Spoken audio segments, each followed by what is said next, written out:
O presidente Jair Bolsonaro já está em Brasília. Ele recebeu alta do hospital em São Paulo, onde se submeteu a uma cirurgia para a correção de uma hérnia. Antes de deixar o hospital, o presidente concedeu uma entrevista exclusiva ao repórter Tiago Nolasco.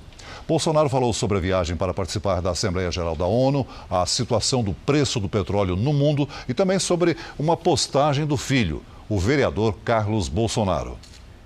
Depois de 9 dias internado para a correção de uma hérnia, a quarta cirurgia desde o atentado à faca durante a campanha eleitoral, o presidente Jair Bolsonaro recebeu alta nesta segunda-feira e pouco antes de sair do hospital concede esta entrevista à Record TV. Presidente, os médicos já disseram quando o senhor poderá retomar as atividades normais de trabalho? Bem, eu vou despachar do Alvorada. Eu já estou angustiado e quero participar da vida ativa do Brasil. Afinal de contas, fui eleito para isso. Mas tem uma questão de saúde no meio do caminho. Então, o que eu consegui com os médicos é não ir para a presidência, no Alvorada, e lá despachar. E na segunda-feira, nós decolamos para os Estados Unidos, na reunião da ONU. E eu tenho que estar preparado para exatamente poder sustentar um discurso de 20 minutos. Então, a viagem está confirmada. O senhor vai aos Estados Unidos? Eu falei um tempo atrás que iria de qualquer maneira, né? Nem se fosse de cadeira de rodas, com todo respeito aos cadeirantes ali. E, graças a Deus, isso vai ser possível. Eu já comecei a rascunhar o discurso, um discurso diferente dos que me antecederam. É conciliatório, sim, mas reafirmar a questão da nossa soberania e do potencial que o Brasil tem e o que o Brasil representa para o mundo. Coisa que, pelo que me consta, pelo que eu estudei até agora, poucos ou quase nenhum presidente teve uma postura dessa natureza na ONU. A gente teve um atentado importante na Arábia Saudita relacionado à questão do petróleo, né, que pode influenciar, está influenciando o preço do petróleo no mercado internacional. Como que o governo está avaliando essa situação? Olha, a tendência natural é você seguir o preço internacional e viria para a refinaria e para a bomba no final das contas. O governo federal já zerou os impostos, o seu imposto federal, que é a CID. Não podemos exigir nada de governadores no tocante a ICMS. Mas o que acontece? Conversei agora há pouco com o presidente da Petrobras, o Castelo Branco. Ele me disse, como é algo atípico e, a princípio, tem um fim para acabar, ele não deve mexer no preço do combustível. Agora, o grande recado aos caminhoneiros. Foi lançado há poucos dias o cartão caminhoneiro. O caminhoneiro pode ir agora no posto e comprar X litros de óleo diesel e, por 30 dias, esse preço estará garantido para ele. O governo tem feito avanços na questão do relacionamento internacional com alguns países, tem fechado acordos para levar produtos brasileiros, por exemplo, carne para a China e para a Indonésia. O que tem sido fundamental para esses avanços? Basicamente, é o restabelecimento da confiança no Brasil, além da qualidade do nosso produto, além do nosso zelo para com o meio ambiente. A credibilidade se faz presente de forma muito forte. E a nossa ministra, Tereza Cristina, tem rodado o mundo e conseguido boas parcerias, bons contratos comerciais com o Brasil. Durante a internação do senhor, uma mensagem do vereador Carlos Bolsonaro provocou muita reação. A mensagem foi a seguinte, eu vou ler aqui. Por vias democráticas, a transformação que o Brasil quer não acontecerá no ritmo que almejamos. Como que o senhor acompanhou as reações a essa mensagem? Uma opinião dele, ele tem razão. Se fosse em Cuba ou na Coreia do Norte, já não teria aprovado tudo quanto é reforma, né? Sem parlamento. Demora porque tem a discussão, isso é natural. Porque muita gente nos pressiona como se tivesse o poder de influenciar o parlamento brasileiro. Não tenho esse poder. E nem quero ter esse poder em nome da democracia. Então, são demorados assim. Ele até falou o óbvio.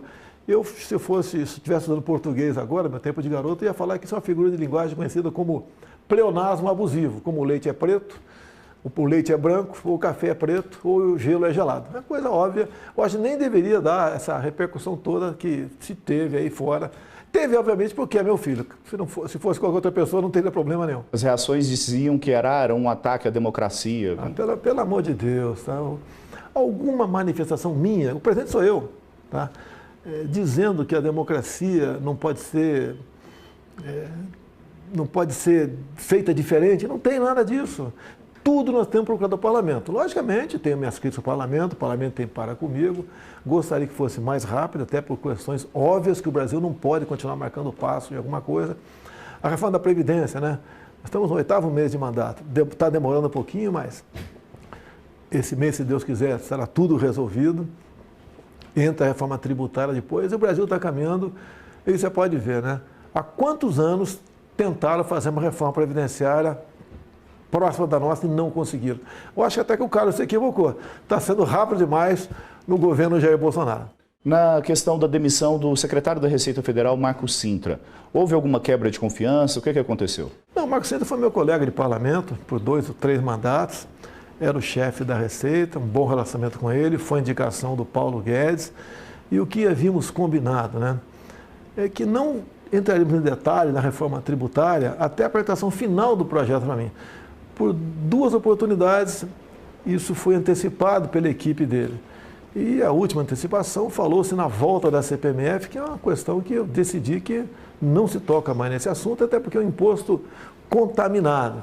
E depois dessa nova situação, dessa apresentação, dessa defesa da CPMF, ficou insustentável e quem o exonerou foi o ministro Paulo Guedes. O que eu posso adiantar para você agora é o seguinte: a única interferência minha agora na Receita é que eu quero alguém da Receita para estar à frente dela, e não ninguém estranho à Receita. CPMF de jeito nenhum, então?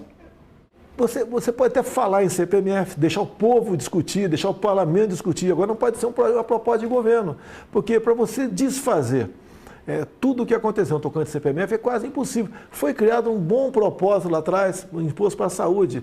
E daí o que vinha para a saúde de outras fontes, né, foram usadas para desviar para outras finalidades. E a CPMF passou a ser um imposto tão marcado que não caiu bem, a sociedade não topou e nós não vamos insistir nesse imposto agora. O senhor recebeu a visita do ministro da Justiça e Segurança Pública, Sérgio Moro. Como que está a relação do senhor com o ministro? Não foi, o Sérgio Moro não esteve aqui sozinho, esteve com a esposa dele, juntamente com a minha esposa. Eu não vou na tua casa te visitar com a minha esposa se não tiver um clima amistoso entre nós. Tá? Como era para ser 5 minutos por recomendação médica, eu, para variar, né? Desobedeci mais uma vez, fiquei quase 1 hora conversando com ele. E muita coisa aconteceu, você pode ver. A apreensão de cocaína no Brasil tem batido recorde. O número de mortes violentas também tem batido recorde, diminuído assustadoramente.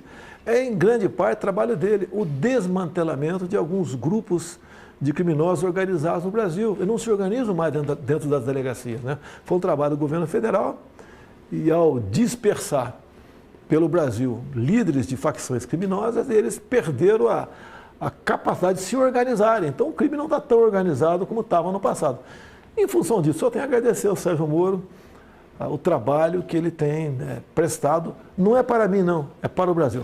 O senhor assinou recentemente uma medida provisória para conceder um auxílio, né, uma pensão vitalícia a crianças com microcefalia. O senhor espera que o parlamento aprove a medida provisória da forma como ela foi enviada? Olha o que acontece. Era chamado BPC, então mãe e pai não podiam trabalhar. Quando você bota a pensão especial, pai e mãe podem trabalhar agora. Eu conheço o parlamento que fiquei 28 anos lá dentro. A tendência, muitas vezes, é estender esse tipo de benefício para pessoas outras, além das portadoras de Zika vírus.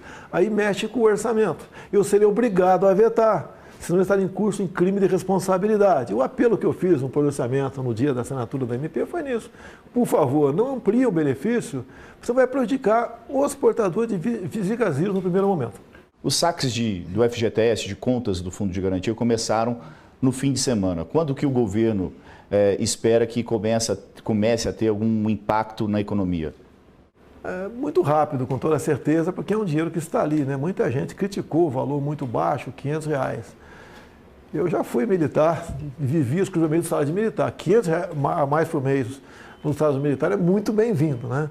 Então esse dinheiro entra de imediato na economia, é uma injeção na veia e ajuda realmente a movimentá-la, porque ela não está ainda naquele nível que nós esperávamos que tivesse. Você pode ver, a questão da Semana da Pátria, um trabalho muito grande, feito pelo governo federal, junto com o empresariado, que acolheu o nosso apelo e colaborou.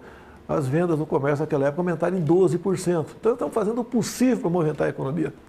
Não apenas dessa forma, de outras também, como desburocratizando, desregulamentando.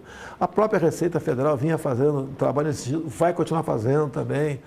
Porque hoje em dia é tanta norma para você seguir que você fica maluco. Você vai para a informalidade ou você desiste de abrir o seu negócio. Então nós estamos fazendo a nossa parte nesse sentido.